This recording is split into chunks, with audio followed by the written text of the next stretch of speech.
back to the Citizen channel. Hope you're all staying safe and well. This is episode 1 of a new feature. Yes, lots of different ones still ongoing. There's only 1 or 2 have ever finished, but we'll keep going as long as we can. This is called One Season Wonders, or One Season Blunders perhaps, but everything in between. I think that's what we're going.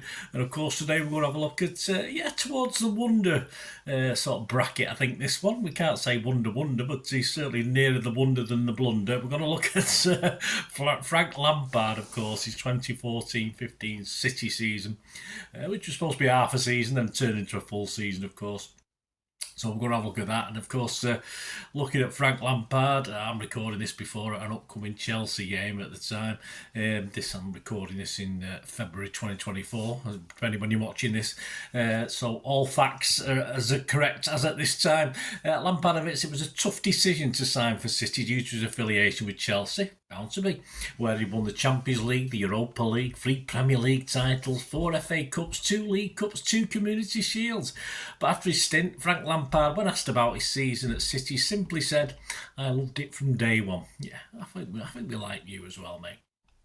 So join me as we look back at the legend in dark blue, at his season in sky blue. And we still wind the Chelsea fans up now, and they don't understand the humour when we sort of say about a City legend. But that's just obviously, I don't think Cockneys appreciate Northern humour anyway, do they? Please, if you're new to the channel, push that subscribe button, push the bell notifications, everything. City past, present and forever. All your comments, certainly on Frank Lampard, very, very welcome.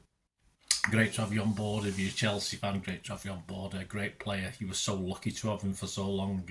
It's as simple as that. And leave us your comments. I will respond or give you a like. And if you can give this vlog a like for old Frank and me, I'll be much appreciated. Yes, when Frank agreed to join New York City FC for their 2015 season, it sort of allowed him to make an interim move to the Sky Blues of Manchester, of course. He said in an interview, "If I'm honest, I'd never envisaged playing anywhere else in the Premier League, but the pull of City was huge. I was proud that City was champions at the time, wanted to take me on board at 36 years old. When I spoke to Manuel at the time in New York," Pellegrini, of course, "he felt I could help the squad because he thought they needed some experience in there. I took the leap because it was a top club at the time, was going to be, I thought, another great experience for me and a great opportunity to stay in the Premier League, which is the greatest in the world. There were lots of pluses, but I did toy with it all because of my association with Chelsea. I had good conversations with Manuel. I really liked him from the moment I met him. Very calm, very composed, very experienced. I liked his tone and his team. I found him very comfortable to work with. He wasn't a man of a million words, but when he spoke, he made a lot of sense and was very calm in his delivery. And then there was Brian Kidd. Kiddo was amazing for me. He was part of the staff, and I've worked with him at various times with England, and he was just amazing. He was a familiar face, and it made me feel very comfortable." Well, Frank made his debut on the 13th of September, a 2-2 draw away against Arsenal. He received a yellow card that day. He got 1 or 2, not too many, and was substituted at half-time for old Sami Nasri. He was then an unused sub away at Bayern Munich, a 1-0 loss 4 days later. He scored his first goal for the club on the 21st of September.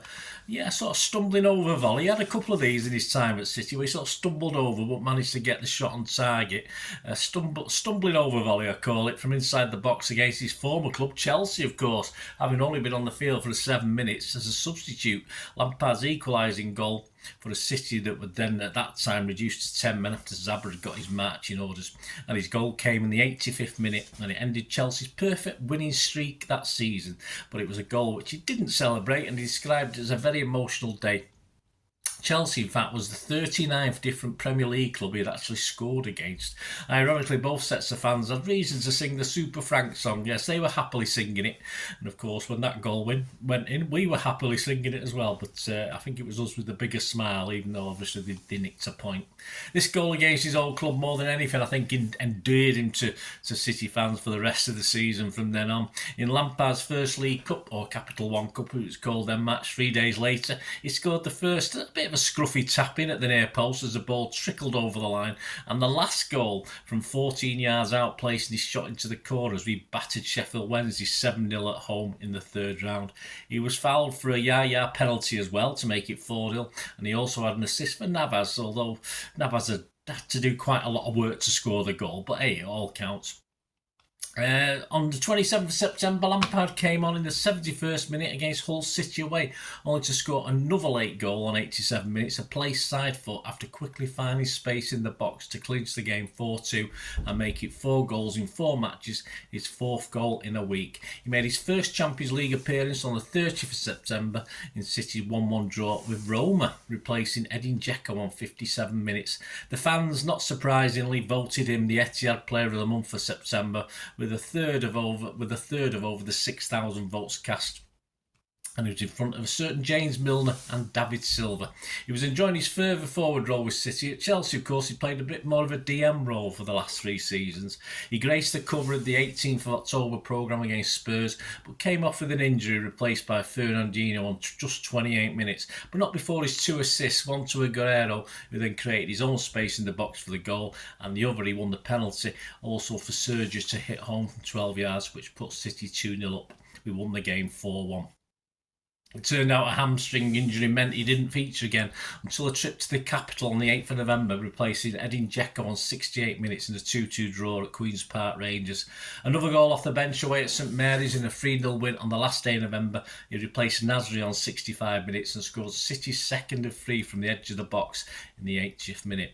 In a battling win at struggling Leicester on the 13th of December, he scored the only goal, the left foot tapping on 40 minutes inside the 6-yard box in a 1-0 win. On the 1st of January 2015, the day after extending his stay with the club, Lampard scored the winner, a well-placed header from 10 yards in a Premier League home encounter against Sunderland to take us joint top. In the 3-2 win, he came on in the 70th minute for Jovetic. This would be his last goal contribution though, until the final match of the season. On the 31st of January, he got a rousing reception as you'd expect, returning to the bridge. He replaced Fernandinho on 77 minutes in a 1-1 draw in the top of the table clash, keeping Chelsea though 5 points clear. He had not had a real chance to say goodbye to the Chelsea fans, so the applause from them and the City fans at the end of the game brought a tear to a glass eye, as we say.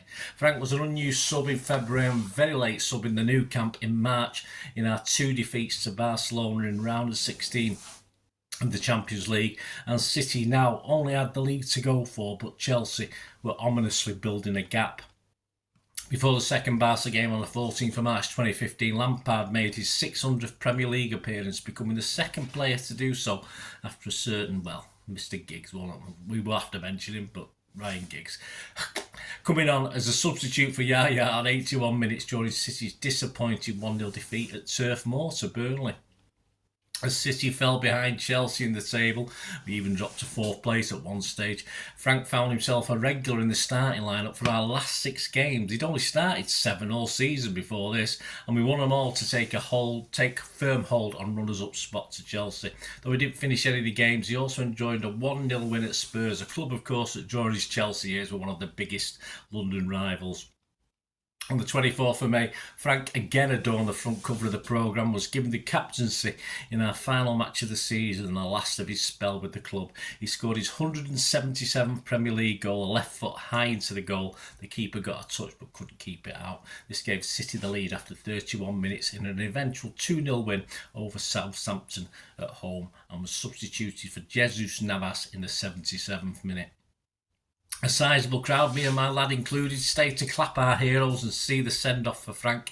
I sort of always remember him panicking just a little bit when addressing the fans at the end of the game, because we started to sing Frank Lampard, we want you to stay, and it was a bit tongue-in-cheek from the City fans who knew he was going.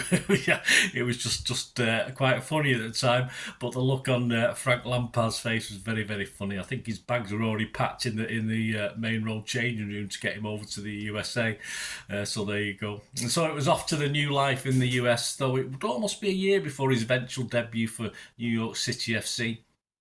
He played a total of 609 Premier League games and scored 177 top-flight goals.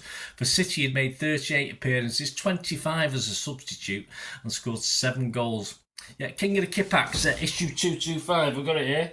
I had a brief summary of the all the players for that season, and he was short and sweet for as far as Frank was concerned. John Burfield did this, the class of 2015. He wrote, well, I think he meant this nicely. Fat Frank, he called him. He came, he saw, he did a turn, he liked us, we liked him.